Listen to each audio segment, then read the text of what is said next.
All right, welcome to our Saturday morning NBA updates. I'm your host, Darion Robinson. Kyle, what's up? And this is Entirely NBA, hosted by Entirely Media. Tyrese Haliburton. Is he a superstar? I think he has superstar numbers. I think he'll become a superstar if he consistently plays. Been in the league 4 years, and each year he's progressively gotten better. I think it's too early to call him a superstar because he just started really putting up superstar numbers and superstar caliber type of play. But I definitely think he's able to get to that.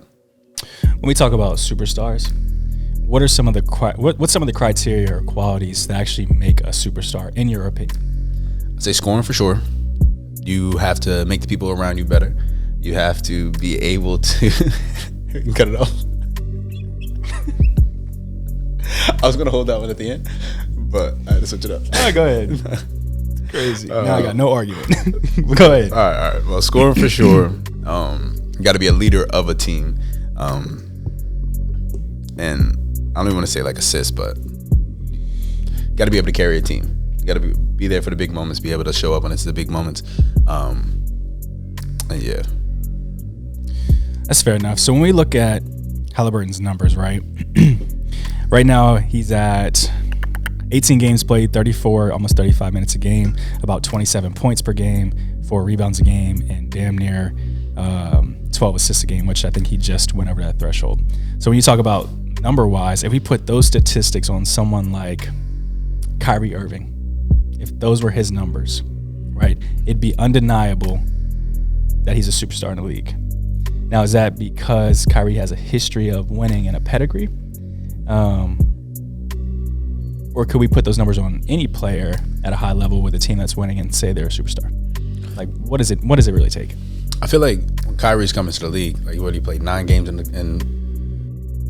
college, came to the league having that superstar status already from everything that he was already projected to do. Haliburton was drafted 12th overall with a couple of people that was that were above him already, but it was just like, I don't think he had that caliber. He didn't have that stigma already on him that he was supposed to come in and be a superstar. He made himself a superstar, like in the conversation of becoming a superstar, because what he's doing. Really good. So then, going off of that logic, another player that immediately comes to mind that didn't have the superstardom already put on them before they got in the league but became one would be Jimmy Butler. Yes. How long did it take Jimmy Butler to reach superstardom? I say when he took him in the bubble made him a superstar. In my opinion, guys, I think in order for you to legitimately get that superstar title, and again, neither Kyle nor I played professionally, so this is more opinion more than a statement, right? Whether you agree or not is up to you. But for you to be a superstar in any aspect of the NBA, then I think obviously statistics are number one, right? You have to have the stats to back it up.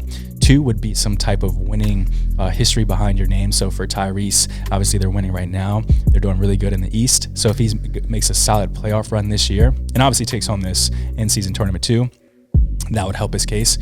And then for me, 3 is do you make the people around you better? I think that when you look at all the NBA superstars that we consider legitimate superstars, outside of Kyrie Irving, they legitimately make their team better, right? Kevin Durant, you can put on any team, they'll be better. LeBron James, obviously any team. Jokic, any team. Luka Doncic, any team.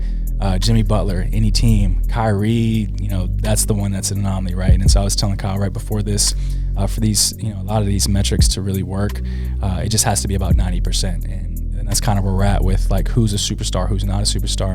So if Tyrese continues to do what he does, and they get a little bit more winning behind them as a team this year, I think he's a superstar.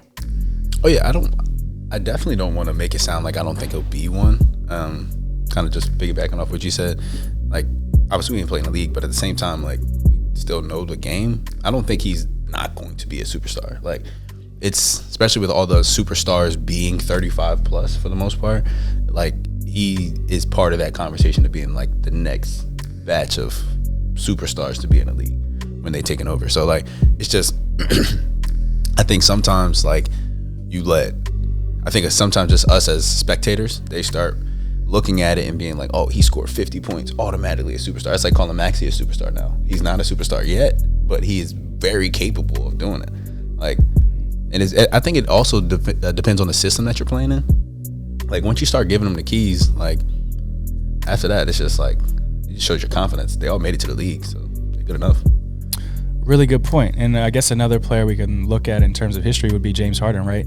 He wasn't drafted to be a superstar. And then obviously his time with OKC, he wasn't a superstar, but his performance led him there. They were all, automatically winning with that team, so they had the winning there. All he needed was, like you said, the situation, which he had when he went to Houston. So, with Tyrese being on the Kings, he didn't really have that. He was then unleashed when he went to the Pacers, so this is his time to shine. They have a really good team. And so I think besides, the jump shot being what it is, he's still a very fun player to watch. He's putting up the numbers. Again, 0 turnovers over 3 games that you beat the top 2 teams in the East. That's insane, while still putting up 15, 16 assists. Incredible. And with him only being 23, I think he has the mentality behind him that just is well beyond his years, which, again, superstars have to have. Name one superstar that didn't have that wisdom or maturity about them in terms of their mentality. I don't think there is any in there. Like, you have to have something. I mean, I guess you can say, I don't want to make it sound like I'm taking shots at nobody, but like Kyrie, like my argument was, I never thought Kyrie was a superstar. That's my argument. But it's just hard to say that because of the type of caliber player he is. But when he was on the Celtics, he was carrying the team, got hurt. The team didn't skip a beat. If you take your superstar for your team, usually there's a little bit of a hiccup or something, but didn't skip a beat. I know the next man up mentality, but at the same time, like, you take Jokic off the Nuggets, take Brown off of LA, you take Steph off of the Warriors.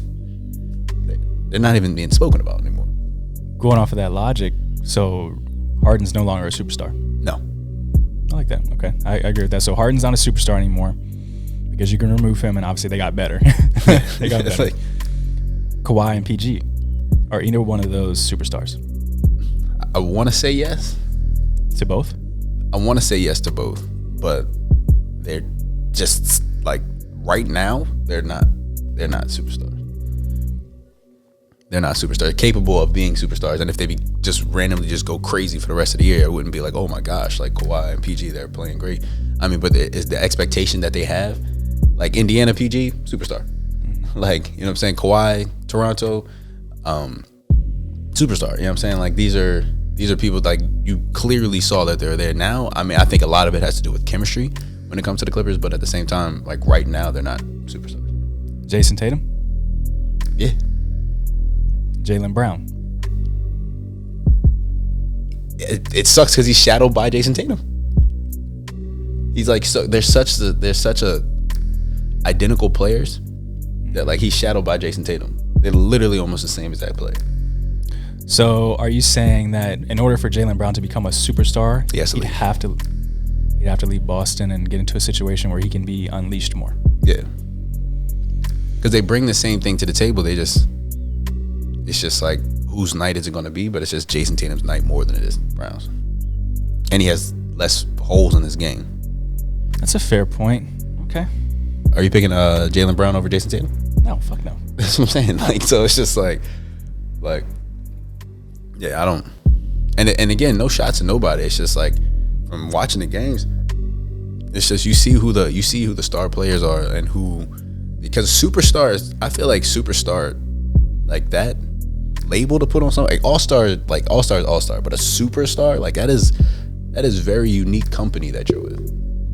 Like, that's just not, you can't just be a superstar just because you had a good games or a string of good games. Like, you have to be like that dude, like the face of the NBA type, to be a superstar. But I think there's just so many caveats to the conversation, right? It's like, okay, what if Tyrese only does this for this year, right? And let's say they get to the finals, right? They spread out through the East. They beat Boston. They beat Milwaukee, right? They go through that, get to the finals. They don't win, and then the next 2 seasons Tyrese doesn't perform. Were we ever really fair in labeling him a superstar that early? Like, the people that we label as superstars have been doing this. This is what they do. And, like, you are expecting them to do it. So, like, Bron scoring 16 points in a game, it's like, what the hell? Like, he's trash. Like, you know what I'm saying? Like, and it, like, because that's not like, but if somebody else scored, if somebody else scored single digits and 10 rebounds and whatever, that's like, all right, that's a good game for him. But like, when you're a superstar, like, there's so much expected from you. So it's just like, if you have a mediocre game, it's just like, doesn't really help. Like Chris Paul, one of my favorite point guards, he's not a superstar. He hasn't been a superstar in some years, but he's not a superstar. Is Devin Booker a superstar? Yeah. All right, since we're going through that real quick, for the last part of the segment, we'll just run down who we feel is a superstar. You guys are more than welcome to chime in the comments about who you feel is not and who you feel we've left off the list. But to do this, I'm going to go off of just scoring leaders right now, because obviously typically superstars are in the top 20, scores, right? Yeah. So let's look at this list really quickly. Joel Embiid, right now, obviously we both agree superstar. Luka, superstar. Durant, superstar. Giannis, superstar. De'Aaron Fox. Nah. Shea. Longevity plays a role. Like, you have to make sure that they have to do, because I think De'Aaron Fox is superstar up and coming. SGA, superstar up and coming. Haliburton, superstar up and coming. Like the next batch of superstars. Good. Steph, superstar. Jokic, superstar. Donovan Mitchell. High all-star. Okay, I agree with that. Jason Tatum, superstar. Trae Young. He playing like a superstar right now. I don't know. That's a hard one. Yes, I think he's just on the he's on the Hawks, so he ain't getting that much publicity, but he is killing. Like, he's putting up the same numbers and efficiency as Haliburton right now. But that's where it gets tricky, right? Because Trae Young, year in and year out, puts up these numbers. He's the face of that franchise. He has a max deal, so obviously they feel he's at least worthy of that. He has all these endorsements outside, so he has the likability to be one. He makes the players around him better. So based on the logic that we have set for today, I think we can put him up there. But I think ticket sales too, though. Like, they don't give him a lot of publicity, though. They don't. I lied. The only thing that he doesn't really have is true winning. They got a couple games in the playoffs, but they haven't really won. He doesn't win, yeah. Okay. We agree Tyrese is up and coming. Tyrese Maxey, up and coming. Haliburton, I'm saying if they win more, yes, he will be. Anthony Edwards. Up and coming. Up and coming. Yeah. Damian Lillard. This is so tough. I don't want to say he's not. I don't want to say he's not either. Like, I feel you on that. Because it's like disrespect saying that. And even saying, like, kind of backpedaling what I said earlier. I don't, it's not that I never thought Kyrie was a superstar. It's just like, again, he always played on somebody who's better than him. You know, most of the time he played on a team that somebody was better than him. Well, you know what? I think we'll label him as a superstar because if you look at his history, Damian's history, I think he's been able to kind of like I said before with Luka, will a team to at least get to the playoffs and be semi-relevant. And because of that, because of the numbers he's put up, because of the mentality he has, I'll give him. I'll give him a superstar. Yeah. Let's run through a little bit more. It's crazy that we just had a debate if Damian Lillard and Kyrie are superstars. It's an elite group. Obviously LeBron, superstar. Come on now, let's not be stupid. The age of 50. The rest of them are a little weird. We got Jalen Brunson. And also, I think that he is capable of being a superstar. Jalen? Yeah, he's been doing it for 3 years now. He did it at the Mavs and in the last couple years with the Knicks. If he keeps, he's just short. He's just not the ideal superstar that you would think of. But if he keeps on getting busy, I mean, he's the best player in the Knicks. You know, this one, I do want to harp on because I didn't think he would. When he first, LaMelo Ball. I didn't like LaMelo at all. I didn't like him either, but he is hooping. If LaMelo could ever play a full season without injury, then I think he could be what Tyrese Haliburton is right now. Yeah. They just look like they're having fun out there. And they got a team that they are just like, literally, the chemistry in those teams is so crazy. Yeah. Okay. LaMelo Ball is superstar to be if can stay healthy. Kyrie superstar. Paul George. Not this season. He said not this season. Not the season yet. Anthony Davis. Nah, no comment. Bam Adebayo. High All-Star because you got Jimmy Butler. Yeah, he's the next one. Jimmy Butler, superstar. Jaylen Brown, we already talked about earlier. He's not a superstar. Does have the money though. Does have them. Damn. Yeah. All right. Yeah, that's pretty solid. The rest of them, not really even talk about. Kawhi Leonard's on there. All-Star. Blah blah blah blah. So this part I'll close out. Thank you for tuning in to our Saturday morning NBA updates. Before we go, Kyle has one question he wants to pose to you guys. Who do you think is a better scorer, KD or Carmelo Anthony? That's really it. You can press the button. Like, stupid.